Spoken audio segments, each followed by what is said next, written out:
বাপ যদি নির্দেশ করে, মা যদি নির্দেশ করে, তাহলে বউকে তালাক দিয়ে দিতে হবে, ঠিক না? আমাদের সমাজে যত তালাক হয়, যত বিবাহ ভাঙে, যে সমস্ত ভাইয়েরা বোনেরা তালাকের কথা, বিবাহ বিচ্ছেদের কথা চিন্তা ভাবনা করতেছেন, যারা এখনো বিয়ে করেন নাই, বিয়ে করার পরে দেখবেন যে গন্ডগোল, ফাসাদ, যুদ্ধ, মহাযুদ্ধ, বিশ্বযুদ্ধ প্রায় লেগে যাচ্ছে ভাব, তখন আশপাশ থেকে অনেকে খোঁচাবে, অনেক সময় মা পর্যন্ত খোঁচায়, বাপে খোঁচায়, ভাই বোন খোঁচায়, আশপাশে অনেকে খোঁচায়, আরে বাদ দাও, তালাক দিয়ে দাও। কত মহিলা আছে না? এই সমস্যা আমাদের মধ্যে।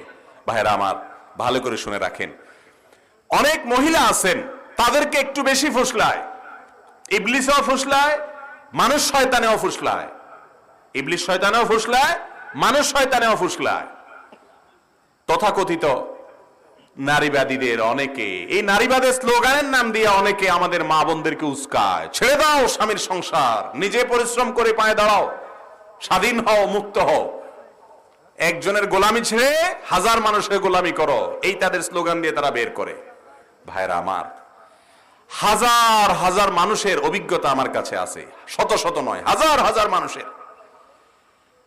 আমার অভিজ্ঞতা বলে, আমাদের দেশের প্রেক্ষাপটে, অন্য দেশের কথা বলতে পারবো না, বাংলাদেশের মানুষ বা বাঙালি, আমরা তালাক দেওয়ার পর, স্বামী স্ত্রীর মধ্যে সম্পর্ক ছিন্ন হওয়ার পর, শতকরা আমার মনে হয়, আমার ধারণা 90%-এর বেশি হবে মানুষ বিবাহ বিচ্ছেদের পরে একটা সময় বুঝে যে তারা সিদ্ধান্তটা ভুল নিয়েছে, তাদের সম্পর্কটা ভাঙা উচিত হয় নাই, আবার জোড়া লাগাইতে চায়, হুজুরের কাছে এটা মাসালা জিজ্ঞেস করে, হুজুর তালাক তো হয়ে গেছিল, আমরা দিয়ে দিয়েছিলাম, 3 কথা বলে ফেলছিলাম, এখন নেওয়ার কোনো রাস্তা আছে কিনা?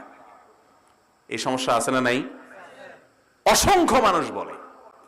এরকম মানুষ আছে পরিমাণে অনেক কম, যে তালাক হওয়ার পর 10, 15, 20 বছর পরেও বলে না সিদ্ধান্তটা যথাযথ ছিল।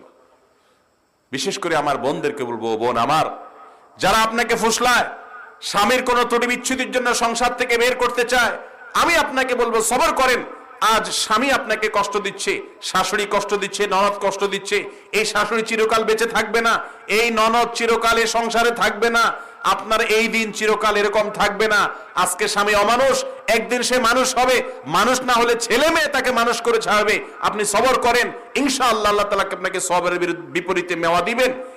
আর যদি সবর করার মতো সুযোগ না থাকে, দ্বীনি কারণেও সম্পর্ক ছিন্ন করতে হয়, তারপরেও বিদগ্ধ, বিচক্ষণ, অভিজ্ঞ পণ্ডিত কোন একজন বা একাধিক আলেমের সাথে আপনার পুরো কেসকে তাদের সামনে বলে, তাদের কাছ থেকে কেস স্টাডি করার পর তারা যে সিদ্ধান্ত নেবেন সেটাকে গ্রহণ করেন, ইনশাআল্লাহ বিইذনিল্লাহ আপনারা আফসোস করতে হবে না, লজ্জিত হতে হবে না।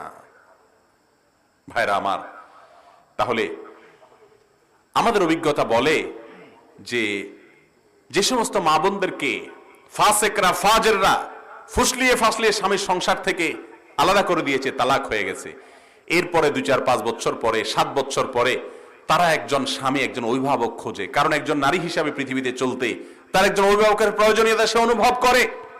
তখন সে খুঁজতে থাকে হন্যে হয়ে, কিন্তু ততক্ষণে অনেক ক্ষতি তার হয়ে যায়। একটা সময় সে অভাব ফিল করে স্বামীর, কিন্তু তখন আর ফিরে আসার সুযোগ থাকে না। আল্লাহ রাব্বুল আলামিন আমাদেরকে শয়তানের এই চক্রান্ত ধরে আমরা যেন দাম্পত্য জীবনে সুখে শান্তিতে থাকতে পারি, একে অন্যের প্রতি ধৈর্যশীল হয়ে, সহনশীল হয়ে থাকতে পারি, আমাদের রবকে খুশি করতে পারি, এর মাধ্যমে আমাদের তাকওয়াকে মজবুত করতে পারি। আল্লাহ তাআলা আমাদের সবাইকে সেই তৌফিক দান করুন, বলুন আমিন। মোহতারাম হাজিরিন, অনেক সময় মা বাপ নিজেরাই বলে ছেলে মেয়েকে তালাকের জন্য, আছে না নাই? মা বাপ ফুসলায়, আরে বাদ দাও, ছেলে ছেড়ে দাও, মেয়েকে বলে চলে আসো, তুমি দরকার নাই ছেলের কাছে থাকার। আসলে মা বাবার একটু আদর বেশি থাকে ছেলে মেয়ের জন্য, তারা একটু অনেক সময়